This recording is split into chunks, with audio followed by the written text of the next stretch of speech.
Good evening, ladies and gentlemen, and welcome.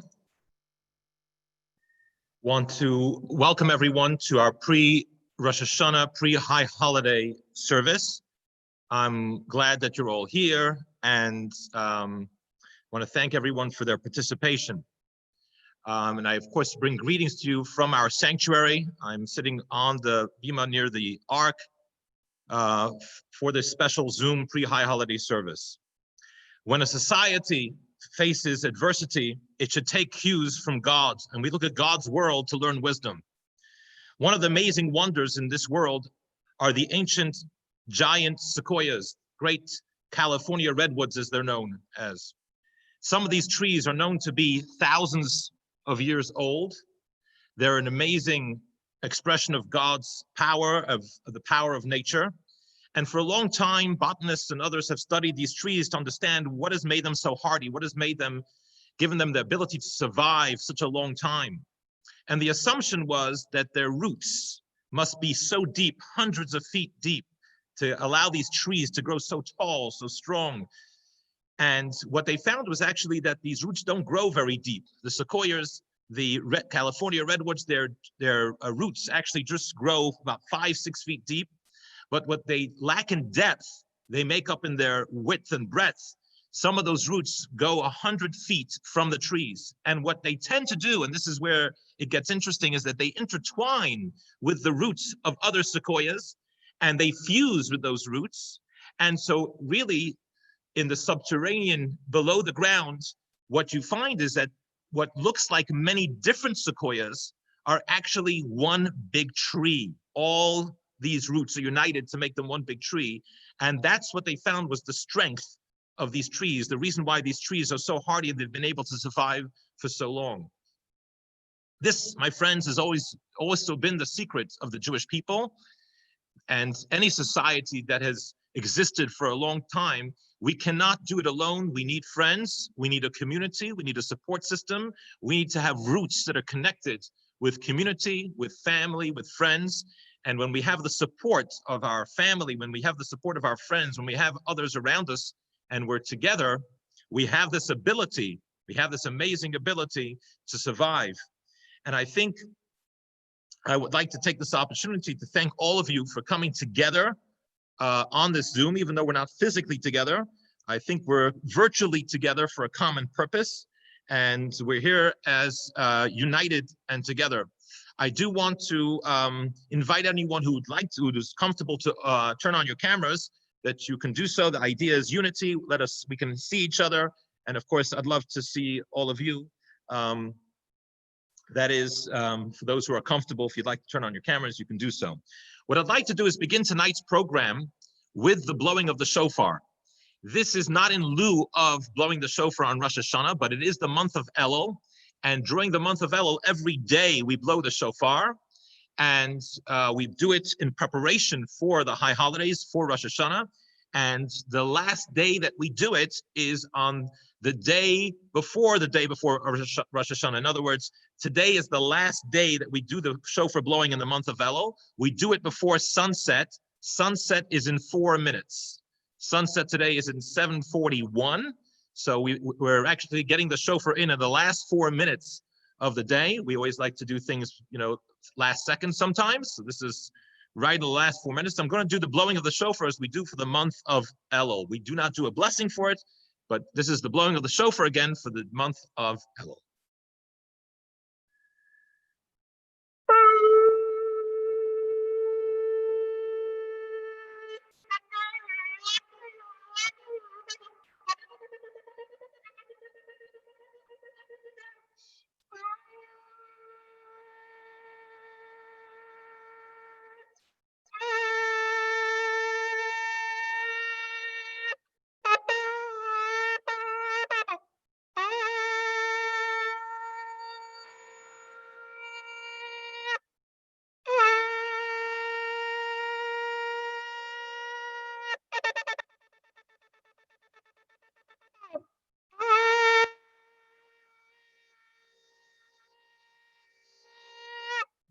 Thank you, everyone. And one of the reasons we blow the shofar on Rosh Hashanah and during this time of the year is it's just like trumpets, it's heralding something new that's coming. It's an announcement. You know, before something big happens, there's a blast of the trumpets, and we're heralding and we're announcing a new year. So let this shofar blast herald a new year that will be a new year full of blessing and healing and good health, God willing, that we should be able to get past this pandemic, and we should also be able to see a tremendous amount of healing in the world. All those that need physical healing should get their physical healing. Those who need emotional and mental and emotional healing should receive that healing, and it should be a year of sustenance and plenty and prosperity. We should herald in a year of great, great wonders. I just want to note that the upcoming year, the acronym for the upcoming year in Hebrew, which is 5781, the acronym in the Hebrew letters means, may it be a year of where we're shown amazing wonders. That's the meaning of the year we're about to enter. Interesting to note, I'll be talking about this in Rosh Hashanah quickly, that the Rebbe himself spoke about this 30 years ago. In 1991, the Rebbe mentioned that the year 5781 would be a year that would come after a year of anger, after a year of disruption, and 5781 would be a year of open wonders. So God willing, let us see those open wonders. We all definitely want it, need it, and let the shofar herald that. And again, I want to say that the blowing of the shofar today is not in lieu of hearing the shofar from Rosh Hashanah. If you can, if you're able to hear the shofar from Rosh Hashanah, I know some of you are going to be staying home and should be doing so, but if you're able to hear the shofar somehow, try to arrange to do so. I do want to mention, for those who are not coming here, that we are going to have at the Indian Hills Country Club outside on the golf course, big open area at 5:30 p.m. on Sunday. So Sunday, 5:30 p.m., Indian Hills Country Club, outside on the golf course, big open area. If you feel safe coming there, we're asking people to wear masks. That might be an opportunity, a safe opportunity for you to hear shofar again. But anyone who's not comfortable, and if it's important for your safety, then you should of course stay home and do that at home. I want to remind everyone that, of course, even though we're doing this pre-Rosh Hashanah Zoom, that one should set aside the time on Rosh Hashanah itself at home to reflect, to pray, and of course to have holiday meals, which we're very good at doing that part of it. So, but just to make sure that we celebrate the holiday as well at home. Tonight's program, and I also, on that note, I want to mention that for those who need resources, Chabad.org has a whole section. Chabad.org has a whole section on how to celebrate and observe Rosh Hashanah in a pandemic, in quarantine. They've got lots of great resources, reading materials, prayers, all sorts of things that you could do at home for Rosh Hashanah. So I do encourage you to take a look there and see there's many ways to make this very meaningful. And of course, we know that God hears our prayers wherever we may be. At home, the synagogue, on our own, with a group, God is always listening to our prayers. So wherever you feel safe and wherever you feel it's the right place to be, God will listen to your prayers. Tonight's program, which we're going to continue now, is a combination of some of the High Holiday Prayer songs sung by our cantor, recorded by our cantor, Cantor Eli Marcus. You'll recognize him and his voice from the videos, and insights that I hope to share as we go along. So we're going to start with, there's a story about a little boy who was only child. Parents didn't have children for a long time. They have this one little boy, and these parents are very overbearing, very dotting. They're every single need that this child has, before the child needs anything, they're providing the child with everything the child needs. But there's only one problem. The problem is that the child does not speak, can't speak. 2 years old, 3 years old, 4 years old, 5, and they bring this child to the biggest experts and the biggest, every single possible test they do, and no one can. No one can understand, why doesn't this child speak? This just the child doesn't know how to say anything, and the parents are just beside themselves, and they're just don't know what to do. One day they're sitting at the dining room table, and the child just suddenly out of nowhere says, "Would you please pass me the ketchup?" And they're like, "What?"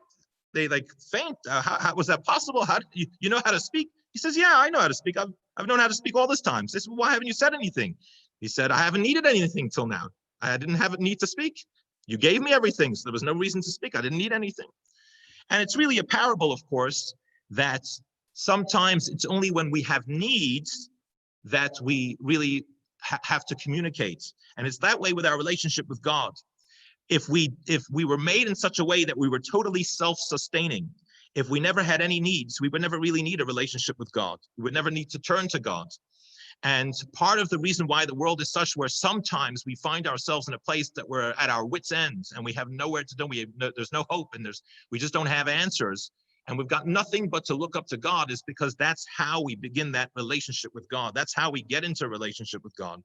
We need sometimes to have crisis in order to create that relationship. As the famous saying goes, we don't pray because we have needs so we can pray. It's a crisis is an opportunity to develop an authentic relationship with God. And though people sometimes say, well, why can't life just be wonderful and we'll just thank God? And of course we want to, but as anyone who's had a teenager knows, when your teenager calls home, they're calling for a reason. You know what that reason is? They need money. So that's the truth of life, is that we call and we ask when we have needs. That's the nature of life. That's the way human beings work. It doesn't mean we can't be grateful and we can't be thankful and sing to God in joy and gratitude. Of course, when miracles happen and good things happen in our life, we should always thank God. But sometimes a crisis is an opportunity to turn to God and to pray from our hearts. So tonight, the first song we're going to have our cantor sing. This video of our cantor singing is a song taken from the prayers of Rosh Hashanah. It's not a very famous part of the prayers, but it talks about heartfelt prayers. I'm going to share that with you. You'll be able to see it and hear it hopefully on your screen, and you'll be able to watch our cantor, and then I'll continue on after that. So just give me one moment here.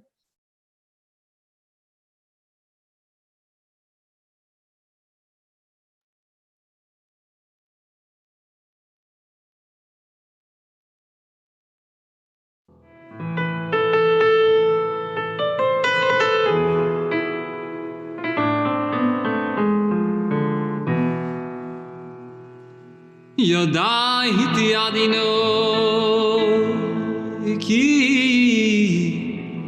tzedek mishpotecho viveyemuno inisoni ageshivo li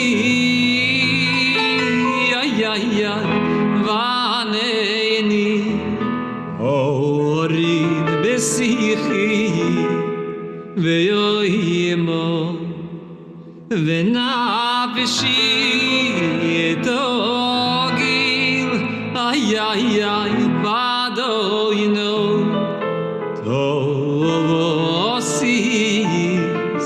bishuosoi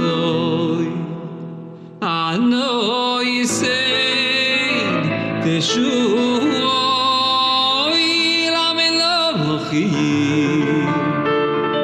Apoitzes David Abedoi Mecherevero Yerai Laram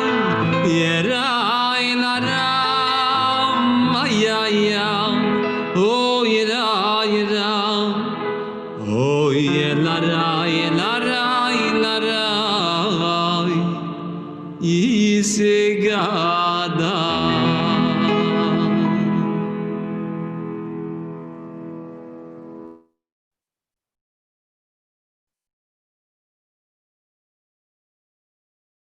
One moment, please.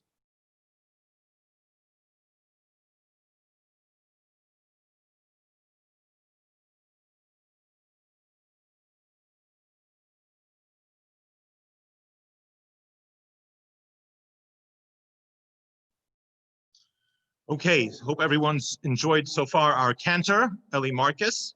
And of course, want to thank him for recording that. Just by those who have their cameras on, if you could just nod that you heard the cantor. Were you able to? Good, okay. So very thankful to Eli for recording that for us, and especially for our community. And of course, we're so lucky and love having him and his wife Zizi here every year for Rosh Hashanah and Yom Kippur.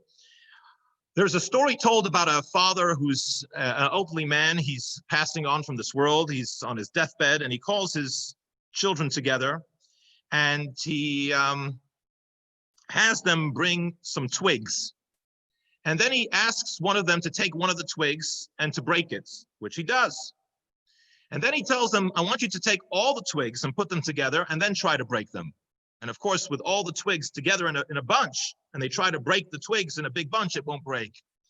And as we said earlier about the sequoias, when we are united, when we have a unified front, when we are not alone in life, and we have family, and we have friends, and we have community, this gives us special strength. And I think the isolation that many people have gone through in the last year, and being quarantined, being alone, not being able to see your friends, being part of a community, has made us realize how important and how much we need, and how much we need to cherish the concept of community. The idea that we need to belong to a community. We have to have a network of community. You know, it reminds me of the story of the fellow who goes to the rabbi and says, Rabbi, if I give up drinking and gambling and join the synagogue and the community, will I live longer? And the rabbi says, no, but it'll feel a lot longer. So there is a need to be part of a community, to belong to a group. And I'm hoping that Corona for some of us will be an inflection point, will be a time in which we realize we need to be more participatory in community with our friends, with our different networks. And we've all got many different networks, and of course included our community here at Chabad. And which doesn't mean that we have to sacrifice our individuality. Of course, on Rosh Hashanah, one of the things we do is we eat a pomegranate. That's one of the customs. And we're told the pomegranate has many little individual seeds. Each one is a separate fruit for itself. It keeps its individual identity, but yet it comes together to make a big fruit. And that's what community is. It doesn't mean that we all have to be the same. It doesn't mean we all have to have the same political opinions. It doesn't mean we have to have the same customs. We can have different pronunciations of our Hebrew. We can eat different foods, and we can have all sorts of, and Jews will have their opinions forever. There'll always be a very opinionated group of people, but we can be a community. Each as individuals, we can come together as a community. It's very interesting that when you say the word alive, you can say chai. Chai is life in the sense of being alive. But when we talk about the life of a person, the word we use is chayim. For example, if you want to say to life, how do you say that? L'chayim, right? Fiddler on the Roof. L'chayim, to life. Which is interesting because the word is plural, and which means that even for a singular life, in Hebrew, the word for a singular life is chayim, which is really usually the way you would say plural, which means there is no value in a sense in a singular life if it's not part of a community. We need to be together. We need each other. We need each other to support each other. And this concept of unity is reflected in our prayers on Rosh Hashanah and Yom Kippur. We talk to God as individuals, but we address God in the plural in the sense of we speak about Avinu Malkeinu, our Father, our King. Many of you know the famous prayers, Avinu Malkeinu, which we sing on Rosh Hashanah Yom Kippur. It's our Father, our King. We speak of ourselves as collective, as a group, as a community. So again, I believe that the isolation, the quarantine has reminded us how important it is to have friends, to have a network. It has made us cherish and realize how valuable that is. So we're going to have our cantors sing for us now 2 versions of the Avinu Malkeinu prayers.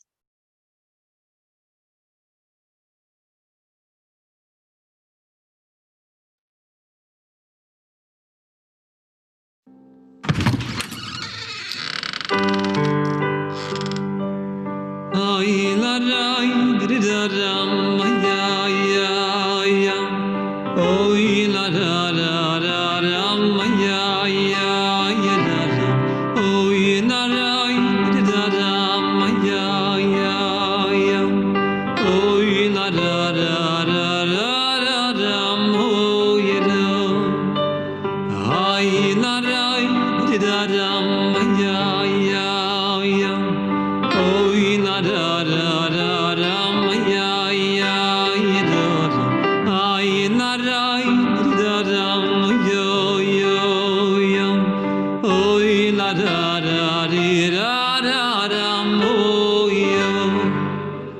Avinu Malkeinu, Yein Lanu Melech, Yein Lanu Melech, Yeloto, Avinu Malkeinu, Yein Lanu Melech, Yein Lanu Melech, How did you get it, Switch? Yeloto, Yira, Yira, Yira, Ailaro, It was fun. Oh, Yo, Ya, Ya, Yira, Oh, Yira, Yira, Ailaro, Amama, Oh, Yo,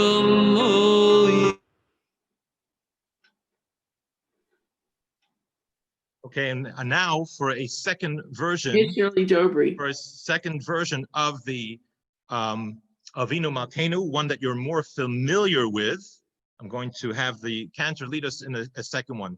Are you able to see the cantor? Just are you only able to hear? Are you able to see? Can't see the cantor. Okay, only hearing. I'm going to see if I can fix that. Hold on.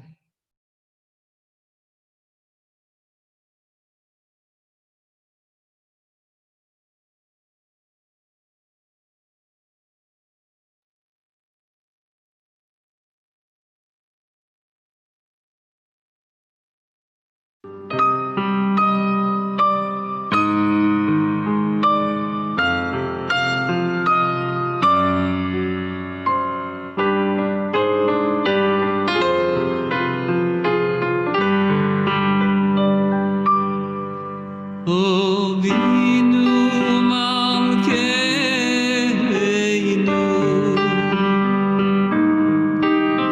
Choneinu Vaneinu,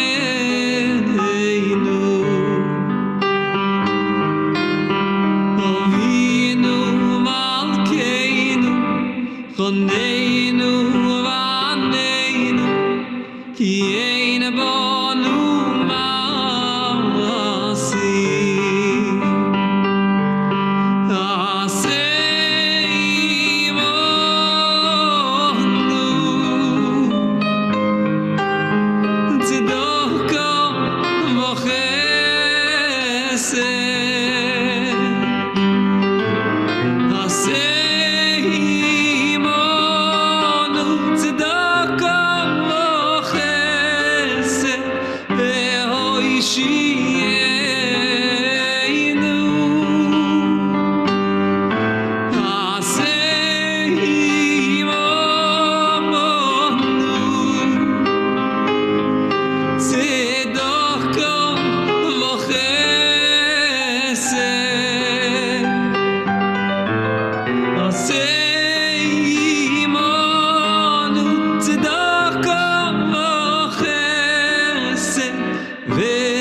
Okay, and that is the famous Avinu Malkeinu renditions. And again, thank you to Ellie for that. There is a story about a couple that had just gotten married. They went on a honeymoon, and they went to a cabin in a forest somewhere. And as the story goes, it turned out to be a nightmare, this honeymoon, because a woodpecker landed on this cabin and all night long just wouldn't stop and wouldn't let up, just pecking away at this cabin. And they couldn't sleep, and it was just driving them up a wall. And it was just, it was terrible because this was supposed to be their honeymoon. And they got thinking that there's got to be something good that's got to come out of this. And they thought about it. And it was from that experience that they came up with an idea to make a cartoon. And that cartoon became known as Woody Woodpecker. That's where the cartoon came from. Famous cartoon. And a reminder that sometimes in life, things that seem to be negative, things that seem to be a curse, if you have the opportunity to look a little deeper, you can find something positive. And I think it's important to know that in life, you will see in life what you have learned to expect to see. If you expect to see negative, generally you'll see the negative. If you learn to expect to see good, you will see good even in some of the most difficult places. And this is really one of the gifts of Judaism. This is alluded to in one of the great prayers, the famous Nesana Tokef prayer that we sing on Rosh Hashanah. And at the end of that prayer, it says that repentance, prayer, and charity avert the severity of the decree. And the meaning of averting the severity of the decree means that it doesn't take away the decree necessarily, but we don't experience it as negatively. People in this pandemic who have made it their business to help other people, to focus on the people who are less fortunate than them, the elderly in the nursing homes, calling up a neighbor who might be on their own, focused on who can I help? What can I do to help others? Have fared psychologically and emotionally much, much better than those who are just wallowing in their own self-pity. I know that because I speak to many, many people. I have spoken to many people. I can tell you that for a fact, that people who are focused on others, focused on bringing blessings to others, are in a much better place. And that's one of the great messages of the Nesana Tokef prayer, that repentance, prayer, good deeds, charity, avert not the decree, but the severity of the decree. We don't see the negative as much, we begin to see the positive. So we'll have the Nesana Tokef from Cantor Eli Marcus.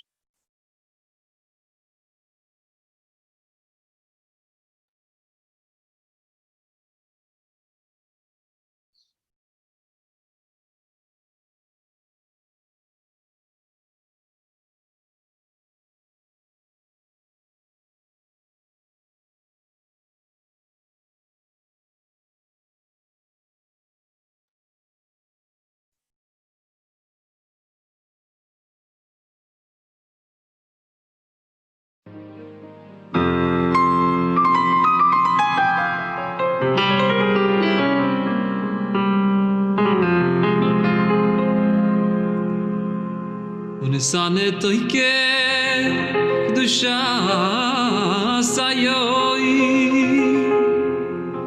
ki hu neiravioi u voi sira se malchusecho vi koin vechesed kisecho vesei shevolo beyemet emes hiatu dainu mechiach v'yedei yavoi v'choisei v'seferu moyene v'sizkoi lekol ani yishkochos v'siftach sefer azichroi umeyei lo v'korei v'choiso yad kol odom boy uvashoifar godoy nitoka v'koil demomodako shoma umalachim yechafei yezon v'chilu ne'adoy yoichei yezon v'yoimru ine yoim adi livkoid al tzvamoroim badi ki lo yizeku v'yenecho badi v'chol aboy oyelo yavrun lefonecho ki v'nei emoroi use shuva use filo tzedoko ma'avir nesroya agizero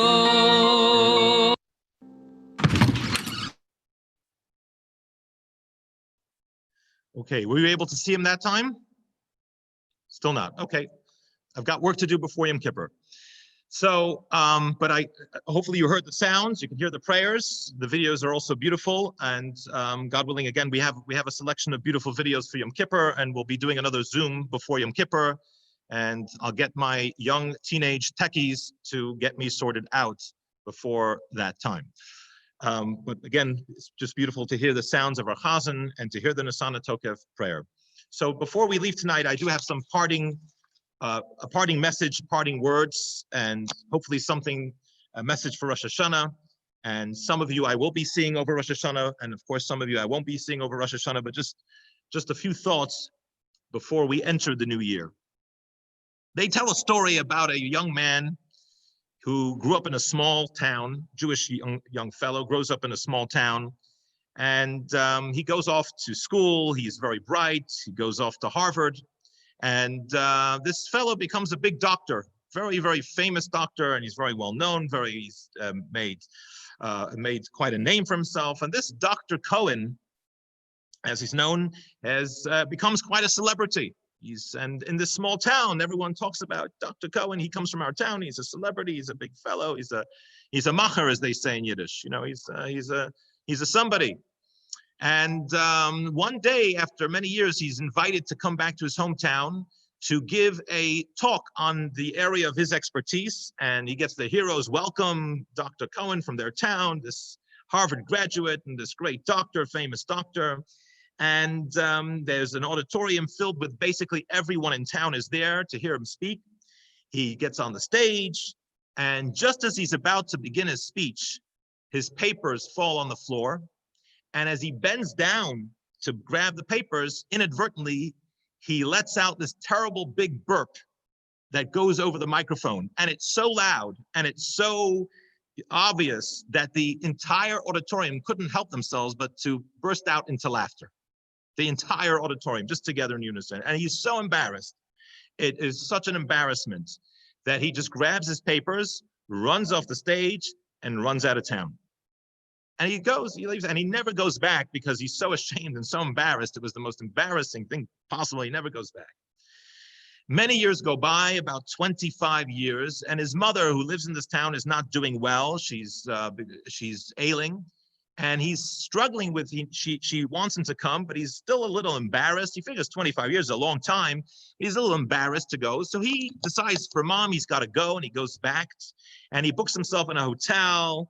And he uses a different name, and he's booking into the hotel. So the hotel clerk says, where do you come from? So very shyly, he says, well, actually, I come from this town. She says, do you come by often to visit? He says, to be honest with you, not really very often. She said, why? It's a nice town. Why don't you have family here? Why don't you come back to visit? He said, well, you know, something happened to me a while ago, and it was embarrassing, and I've just been embarrassed to come back, and that's what's happened. So the lady was nice, the hotel clerk, she says, you know, a lot of times in life, things happen to you that are embarrassing, and to you, it's very embarrassing, and you think it's a big deal. But for most people, they forget, they move on, you know, they just don't remember. And so you probably have been a little harsh on yourself. So she says to him, and you know, how long ago did you say this thing happened? He says, you know, I don't know, it's been around 25 years. To which he says, was that before or after Dr. Cohen's burp? So I think in the future, as we go into the future, we're going to talk about the world in the pre-corona world and the post-corona world, like the pre-burp world and the post-burp world. It's going to be the pre-corona and post-corona world. But tonight, for a few moments, I want to talk about you, and I want to talk about the pre-corona you and the post-corona you. That's what I'd like to spend a few minutes talking about. My grandfather, my maternal grandfather, was a Holocaust survivor. He was on the Kindestransport of children that were allowed out of Germany and Austria. And he made his way to Canada, new immigrants from Austria. Him and his brother, they needed to support themselves. They didn't really have much of an education. They didn't speak the languages so well. And they started a small business where they made pants. And they actually had a business card, which I've seen this business card that said, this is going back to the late 1940s, early 1950s, that said, if you do not wear pants, that's your business. If you wear pants, that's our business. That was their business card. They were immigrants. This is what they did in Montreal, in Canada. And one time, my grandfather, who was, he was, I wouldn't say, he was a little cheap, and he liked a good deal. And someone gave him a great deal on a whole bunch, I don't know how much it was, a factory load of seersucker pants. And he knew that they were out of style at that time, these seersucker pants, they were out of style, but he figured he was getting them at such a low price that he would be able to do something with it. And he invested a lot of money in this. And unfortunately, he came to the realization, or came to find out, that they were really out of style. No one wanted them. He couldn't at any price, if he paid people, they wouldn't take it. He just couldn't get rid of them. And this was a crisis in their small fledgling business. There was a small company, they were just starting. This was a crisis. I mean, what were they going to do? And his brother was in crisis mode, and they were panicking. And my grandfather, who was a very calm man, you know, it took him a few days. And then he thought to himself, well, if I can't sell these as seersucker pants, I'm going to cut them and sell them as Bermuda shorts. And that's what he did. He cut every single one of those pants. He turned them into Bermuda shorts and sold all of them at a tremendous profit. And this is in many ways a story of our people. We are a people who have faced crisis as a Jewish nation for many, many years. We've always been in history have faced crisis and have found sometimes ingenious ways to solve our problems and to find blessing and to find opportunity in the crisis. There is a fascinating story. It's one of the most mysterious, fascinating stories of the Bible. It's the story of Jacob when he is wrestling with an angel, the angel of Esau, all night long. This angel wants to kill him. This angel wants to destroy him. And Jacob wrestles with this angel all night long. It's like the angel of death, and he's wrestling with him all night long. And finally, Jacob is able to survive. He's able to subdue this angel. And the morning comes and the angel says, let me go. And then Jacob says something really strange. He says, I'm not going to let you go until you bless me. That's what he says. And when we really think about it, that is the strangest thing. I mean, imagine you've got a thug in your house that's trying to kill you, and you're wrestling all night, and you somehow are able to pin this guy down. The last thing you're going to do is say, hey, could you give me a blessing? You're going to punch him in the face. Maybe you'll have the cops come take him away. I mean, you don't want a blessing from a thug that's trying to kill you all night. That's not the person you want a blessing from. So the commentaries say, what is the meaning of this story where Jacob says to the angel who tries to kill him all night, I'm not going to let you go until you bless me? So the commentaries say Jacob was teaching a lesson to all his descendants for all time. In life, there will be dark nights. There will be dark nights in life. In our personal lives, we go through crisis, we go through difficult times, and we all do. As a community, as a world now, as a worldwide pandemic, we face crisis, we face difficulty and challenges, and we all wrestle with angels of death, with dark angels. Says Jacob, it's not enough to survive. It's not good enough just to get through it. You have to, every crisis that comes, you have to say, I want to come out of this stronger. There has to be a blessing here. This crisis has to be an opportunity. Something good has got to come out of this. As the ex-mayor, the ex-Jewish mayor of Chicago would say, never, ever waste a good crisis. Never waste a good crisis. In ancient Hebrew, it's interesting. The word for crisis is the same word for birthing stool. It was a chair that a woman would sit on, a birthing stool that she would sit on to give birth. Why is crisis and birthing stool have the same word? Because in Judaism, they are synonymous. Crisis, the purpose of darkness, the purpose of challenge is to give birth to something radically new. Sometimes we have to go through a total shakeup, total darkness to come out completely changed, something new, something different. So this year, when the whole world has faced, and really the greatest challenge of our lifetime. To say that our goal is just to be done with it and just for COVID to end so we can go back to normal is insanity, in my opinion. That's total insanity to say all we want is for it to end and we go back to normal.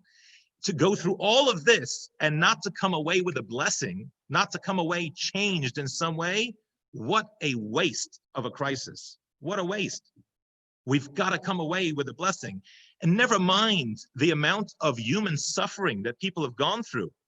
People have suffered so much around the world. I have personal friends and people who have lost loved ones in really, really tragic circumstances, not to be with their loved ones on their last days, not to be able to be at a funeral, to be at a Zoom funeral for a parent or for a spouse, not to be able to sit Shiva. And this is not just the Jewish people, it's worldwide.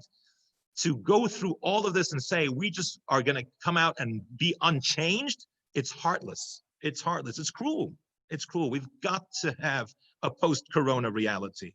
You know, people ask me, they say, Rabbi, when is Chabad going to go back to normal? And my answer is never. We're never going back to normal because we're never going back to what we were before. We as a community and what we do here, we can't go back to what we did before. That's not good enough. We're never going back to normal. It's going to have to be much better. And we've been incubating a lot of ideas over the last 6 months of just a new face, a new experience, and a new reality that we want to be able to share with the community. But this is not just about community. This is about each of us as individuals. I believe that as a Jew on this Rosh Hashanah, we are obliged, we are required to ask ourselves, what will the post-corona me look like? Well, how is this going to change me? How am I going to be different? What is the pre-corona me and the post-corona me? Maybe, and I'm going to make some suggestions, maybe for some of us, it's the realization that life isn't just about possessions and money and wealth. Maybe it's more about people, relationships. That is real wealth. Your family, your friends, your community. That's the most important thing in life. Maybe it's that realization. Maybe it's the realization that we need to slow down. A lot of us have had the chance. Many of us did slow down. Maybe we were moving at breakneck speeds, but overlooking important things in life. God's beautiful world, His beautiful nature, the people in our lives, the angels in our lives. Maybe this pandemic is an opportunity for us to finally take serious the concept of a Shabbat once a week, shut everything down. I mean, how liberating would it be if you could actually shut your phone for 24 hours and really, really talk to the people around you? Because when you're holding your phone or you're looking at your phone, you're not really talking to the people around you. 24 hours, or start with an hour during your Shabbat meal. During the Shabbat meal, put the phones away. Let's connect, let's talk, let's be human for a few minutes. Maybe it's that. Maybe it's the realization that without faith, without an authentic relationship with God, and without trust in God, we have nothing in the end to depend on. Nothing to keep us sane. When you see all the systems in the world completely shut down, nothing can be relied on. There's not an expert in the world who knows what's coming next. No one really knows what's happening. Anyone who says, I know, you can know that they don't know, because that's one thing we know is that nobody knows. And living in a world where everything is upended, all plans are upended, everything you depend on is upended. Imagine, these poor bar mitzvah boys this year. Some of them have postponed their bar mitzvahs 4 or 5 times. Some of these kids are going to know the entire Torah by the time this thing is over. They keep practicing different Torah portions. I mean, we don't know anything. So without faith, if you don't have faith in God, then what do you have? How do you stay sane? I feel terrible. I can't even imagine the anxiety levels that many people have without trust and faith in God. Maybe for Corona, maybe this has made us, maybe for some of us, the wake-up call is that we need faith. You have to have faith. You got to believe in a God. We have nothing else. We don't know what tomorrow is going to bring. We need to be connected to something higher. It's the only thing that will keep us sane. Maybe it's the realization that without a relationship with God, and without real purpose and meaning in life, You know what happens to us in a pandemic? A pandemic will reduce us to anxiety-ridden, pessimistic toilet paper hoarders. That's what we'll become. That's what becomes of us if we don't have meaning, purpose, a connection to God. Basically, anxiety-ridden, pessimistic toilet paper hoarders. That's what becomes of us.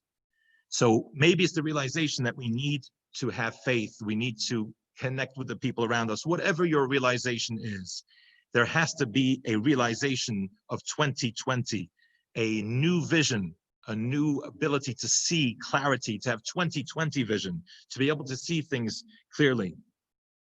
And whatever it is in your life, Corona needs to be a watershed moment. It needs to be a time in which we can say, this was the pre-Corona me, this is the post-Corona me. And not to seize this opportunity is insanity. We cannot go back to the way it was.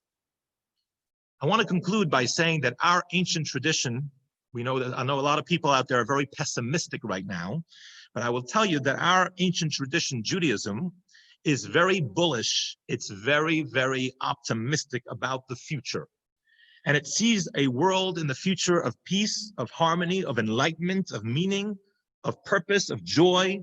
That's what it sees in our future. That's what Judaism has always believed.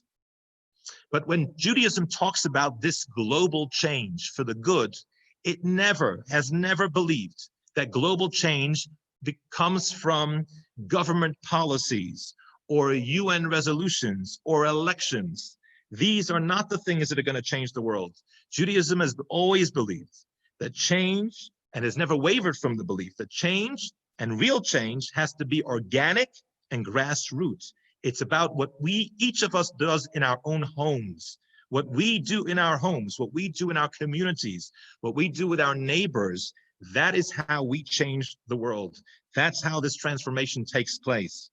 And so today, as we enter this new year of 5781, which I said before in Hebrew means a year in which God says, I will show you wonders, we have to ask ourselves, what will the post-Corona me look like? We should never, ever waste a good crisis. Thank you, everyone, for joining. I want to wish each of you a really beautiful, healthy new year, full of miracles, full of blessings, and the wisdom to be able to appreciate the tremendous blessings that are in our life. Thank you, and happy Rosh Hashanah to everyone. I'll unmute. Everyone's welcome just to share or just say a nice, wish everyone a beautiful new year, and we'll conclude our evening. Thank you, everyone. Good Yontif, everyone. Good Yom Tov. Good Yom Tov, Shana Tova, good year. Shana Tova. Thank you. Good Yontif, Yantiv. Yontif. Shana Tova.